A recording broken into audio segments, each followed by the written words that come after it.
పౌరాణిక ఉద్యమం చెప్తారు. మనం విని దాన్ని ఆస్వాదిద్దాం.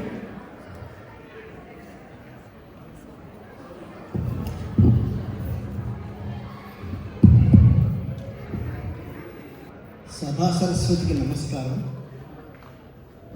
ఇక్కడ లలిత కళలు అంటే సంగీతము, నాట్యము, భరతనాట్యము, కూచిపూడి వీటన్నిటికీ కూడా మన తాజావారు ఎంకరేజ్ చేస్తున్నారు. కాబట్టి నేను కూడా మా సాయితో అన్నాను, పౌరాణిక పద్యాలు, పౌరాణిక నాటకాలు మరుగున పడిపోతున్నారు. అది కూడా మన తెలుగు సాహిత్యంలో కళల్లో ఒక భాగమేను. ఒకప్పుడు ఇప్పటికి కూడా అప్పుడప్పుడు ఏదైనా జాతర అయితే పల్లెటూరులో కానీ పట్టణాల్లో కానీ ఆ పద్యాలు నాటకాలు పెడుతూ ఉంటారు. అదొక్కసారి మన మిత్రులందరికీ గుర్తు చేస్తాను. నాకు అవకాశం ఇయ్యన్నాను. తాజా సభ్యులు అవకాశం ఇచ్చారు. నేను కృష్ణరాయబారం నాటకంలో పాండవ ఉద్యోగ విజయ అనేటువంటి పూర్తి గ్రంథం, అది నాటక కావ్యం. చెల్లపల్లి తిరుపతి వెంకట కవులు అంటారు వాళ్ళని, ఆ జంట కవులు రాశారు. అది చాలా ప్రాచుర్యం చెందింది. ప్రతి పల్లెటూరులో కూడా ఆ పద్యాలు బాగా ప్రాచుర్యం పొంది, అటువంటి కృష్ణ రాయబారం ఘట్టంలో కృష్ణుడు రాయబారానికి వెళ్తాడు దుర్యోధన పాండవులు సంధి కోరుతున్నారయ్యా, వాళ్ళతో నీ వాళ్ళకి చిన్నాన్న పిల్లలు, వాళ్ళకి నువ్వు మేలు చెయ్యి అని చెప్పి హితబోధ చేస్తాడు. ఆ సందర్భంలో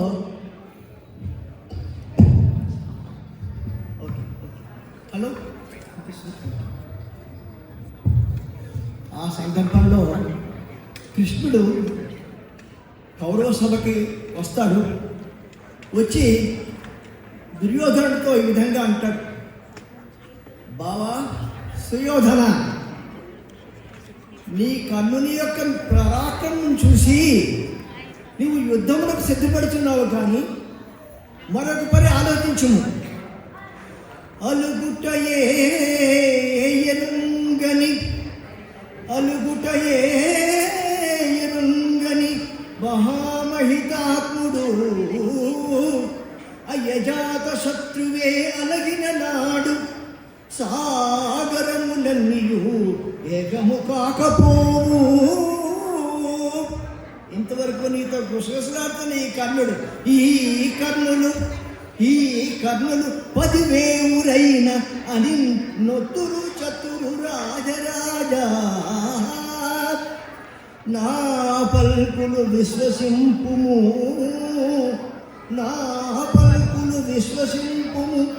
విపన్నుల లోకుల బావా, యుద్ధముల గురించి సిద్ధపడుతున్నావు, కానీ యుద్ధమే తథ్యమైనతో జరగబోయే అనర్థమును కూడా ఊహించును. జెండాపై కపిరాజు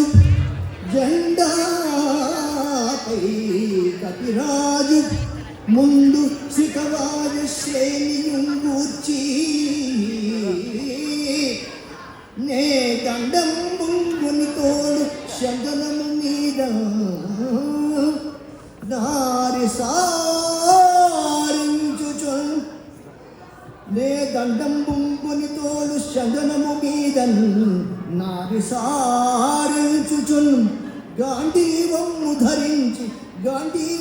ధరించి మా ఫల్గునుడు మీ మూకం చెందుచున్నప్పుడు ఒక్కండును నీ మొరాలకింపడు, కురుక్ష్మానాథ సంధింపడు. ఈ పద్యాలు మన తెలుగు సంస్కృతిలో ఆనందించారు. మరుగున పడిపోతున్న తెలుగు పౌరాణిక నాటకాల గురించి ప్రసక్తి చేస్తూ ఒక్కసారి జ్ఞాపకం చేయించడానికే నా ప్రయత్నం. మన తెలుగు భాష ఎంతటి అమృతతుల్యమైన భాష, చాలా చక్కని భాష. తెలుగు సాహిత్యం, కళలు అంటే మన 2 రాష్ట్రాల ఆంధ్రులకి కూడా చాలా ఇష్టం. అవి మన జీన్స్లో ఉన్నాయి. మన సాంప్రదాయపరంగా మన వారసత్వ సంపద లభించింది ఆ కళల మీద ఆసక్తి. దాన్ని ఇక్కడ మన మిత్రులందరూ కూడా అభివృద్ధి చేస్తున్నారు, సాయశక్తిగా కృషి చేస్తున్నారు. చాలా సంతోషం అనిపించింది నాకు. ఎక్కడ చూసినా ఈ ఆడిటోరియంలో తెలుగు వినిపిస్తుంది. పంచదార కన్నా పరిపక్వమైనట్టి తీయ ద్రాక్ష కన్న తేనె కన్నా, పంచదార కన్న పరిపక్వమైనట్టి తీయ ద్రాక్ష కన్న తేనె కన్నా, ఇన్ని మాటలేలా ఇవి మూడు కలిసిన ముద్ద కన్నా తెలుగు మాట తీపి. అంతటి మధురమైనది తెలుగు జాతిలో పుట్టడం మన ఆనందపదం. మనందరూ ఇక్కడ సంకట హృదయంతో, సామరస్య భావంతో, పరస్పర సహాయ సహకారాలతో తెలుగు భాష, Telugu institution of doctrinal area అనే తాజా సంస్థకి, ఆ సంస్థ సభ్యులందరికీ కూడా నా శుభాశీస్సులు.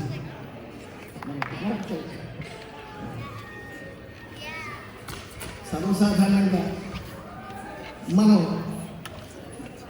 వివాహ కార్యక్రమంలో ఇందాక మన ఆచార్యులు గారు రామచంద్ర ప్రభు అందరికీ మంగళములు చేకూరుస్తామని మంగళాశాసనం చెప్పారు. దానికి అనుసంధానం పద్యం మనం చక్కగా నేను నా ఊహకు తెచ్చింది మీ ముందు ఉంచుతున్నాను. ఇది విశ్వనాథ సత్యనారాయణ రాశారు, కవి సామ్రాట్. సాధారణంగా మన హిందూ వివాహాల్లో ఒక వెండి బిందెలో ఉంగరం వేసి వధువులను తీయమంటారు. అది వేడుక. ఆ ఎవరికైతే మొట్టమొదటి తీస్తారో వారి మాట గెలుస్తుందని చిన్న నానుడి. రామచంద్ర ప్రభు సీతా అమ్మవారి తాలూకా వివాహ క్రియ అవుతోంది.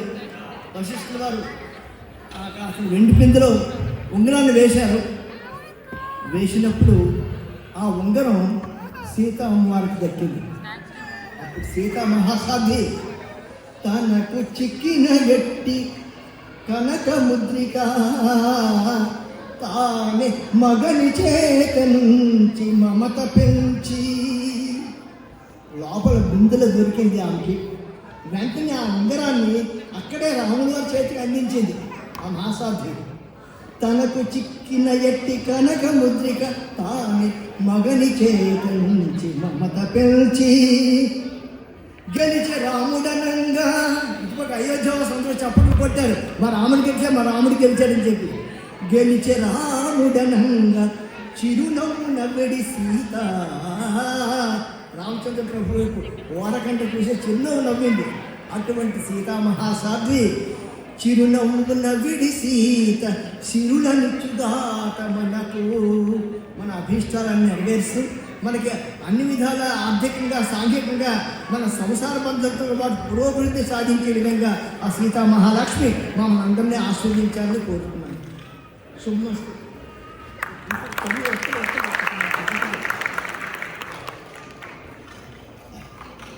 ఒక్కసారిగా ఈ తెలుగు నాటకం ఉన్నా, తెలుగు సాహిత్యం ఉన్నా ఓడలు ఆడిపోతుంది మనస్సు లాహిరిలో. ఆ లహరి అంటే నిశ్చలమైనటువంటి నీరు.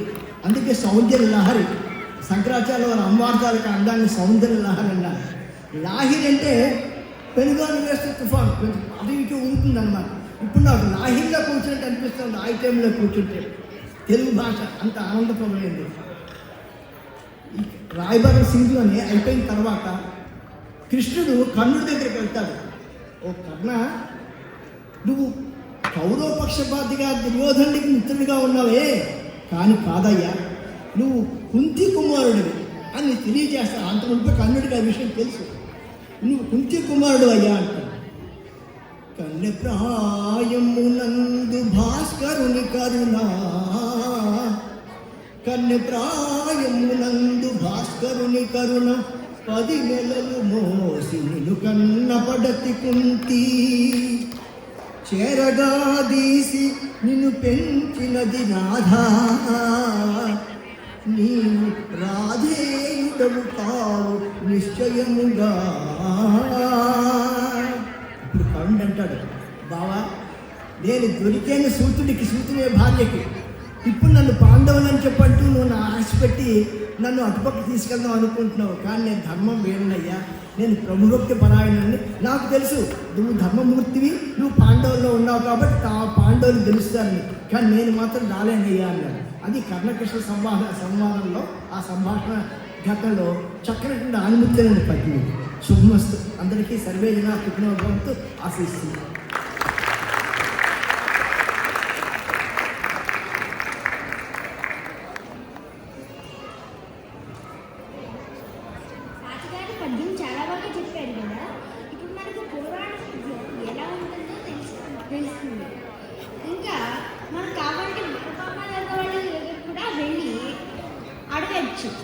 నేర్పించమని మా అందరం కూడా నేర్చుకుందాం. ఇప్పుడు ఇప్పుడు శ్రీ వికీ గుప్తా గారు ఆయన్ని సత్కరిస్తారు. నేను ఊహించలేదు మిత్రమా.